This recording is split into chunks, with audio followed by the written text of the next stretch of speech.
اعوذ باللہ من الشیطان الرجیم بسم اللہ الرحمن الرحیم۔ معزز دوستو، میں ہوں عاقب قادری اور آپ دیکھ رہے ہیں قرآن کی دنیا یوٹیوب چینل۔ آج کی اس ویڈیو میں ایک لاٹھی کا تذکرہ کرنے جا رہا ہوں جو بہت ہی باکمال لاٹھی ہے، بہت ہی کمال کا عصا ہے۔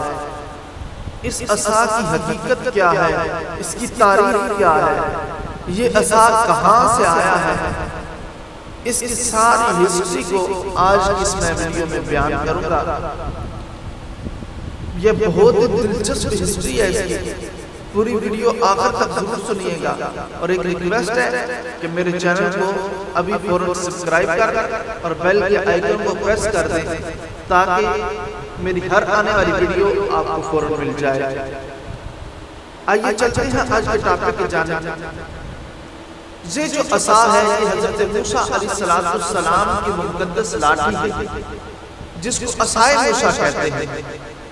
اس کے ذریعے آپ کے بہت سے ان معجزات کا ظہور ہوا ہے جن کو قرآن مجید نے مختلف عنوانوں کے ساتھ بارہا بیان فرمایا ہے۔ اس مقدس لاٹھی کی تاریخ بہت قدیم ہے جو اپنے دامن میں سینکڑوں ان تاریخی واقعات کو سمیٹے ہوئے ہیں جن میں عبرتوں اور نصیحتوں کے ہزاروں نشانات ستاروں کی طرح جگمگا رہے ہیں، جن سے اہل نظر کو بصیرت کی روشنی اور ہدایت کا نور ملتا ہے۔ یہ لاٹھی حضرت موسیٰ علیہ السلام کی قد کے برابر 10 گز لمبی تھی اور اس کی سر پر 2 شاخیں تھیں جو رات کو چراغ کی طرح روشن ہو جایا کرتی تھی۔ یہ جنت کے درخت پیلو کی لکڑی سے بنائی گئی تھی اور اس کو حضرت آدم علیہ السلام جنت سے اپنے ساتھ لائے۔ چنانچہ سید حضرت علی اجہویری رحمۃ اللہ تعالی علیہ نے فرمایا وَآدَمُ مَعَهُ أُنزِلَ الْعُودُ وَالْعَصَا لِمُوسَى مِنَ الْآصِ النَّبَاتِ الْمُكَرَّمِ وَأَوْرَاقُ الطِّينِ وَيَمِينُ بِمَكَّةَ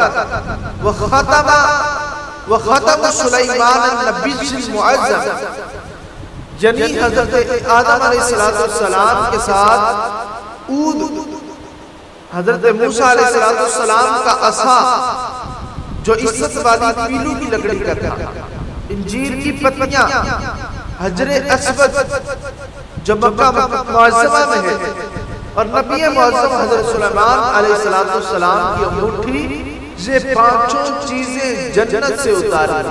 یہ وہ 5 چیزیں ہیں۔ نمبر 1 عود خوشبودار لکڑی ہے، حضرت موسیٰ علیہ السلام کا عصا ہے جو پیلو کی لکڑی کا تھا، اور انجیر کی پتیاں ہیں، اور ساتھ میں حجر اسود ہے، اور اس کے ساتھ میں حضرت سلیمان علیہ السلام کی انگوٹھی ہے۔ یہ 5 چیزیں جنت سے حضرت آدم علیہ السلام اپنے ساتھ لے کر آئے تھے۔ اب اس لاٹھی کا واقعہ کیا ہے، یہ کس طرح سے حضرت موسیٰ علیہ السلام تک پہنچی، کن حالات سے یہ گزری، اور اس کے واقعات کو قرآن نے کس طرح بیان کیا ہے، یہ سب کچھ جاننے کے لیے اگلی ویڈیو کا انتظار کیجئے گا۔ ابھی تک اگر آپ میرا چینل سبسکرائب نہیں کیا تو فوراً میرا چینل سبسکرائب کر لیں اور بیل کی آئیکن کو ضرور پریس کیجئے گا تاکہ میری ہر آنے والی ویڈیو اپڈیٹ آپ کو فوراً مل جائے۔ والسلام۔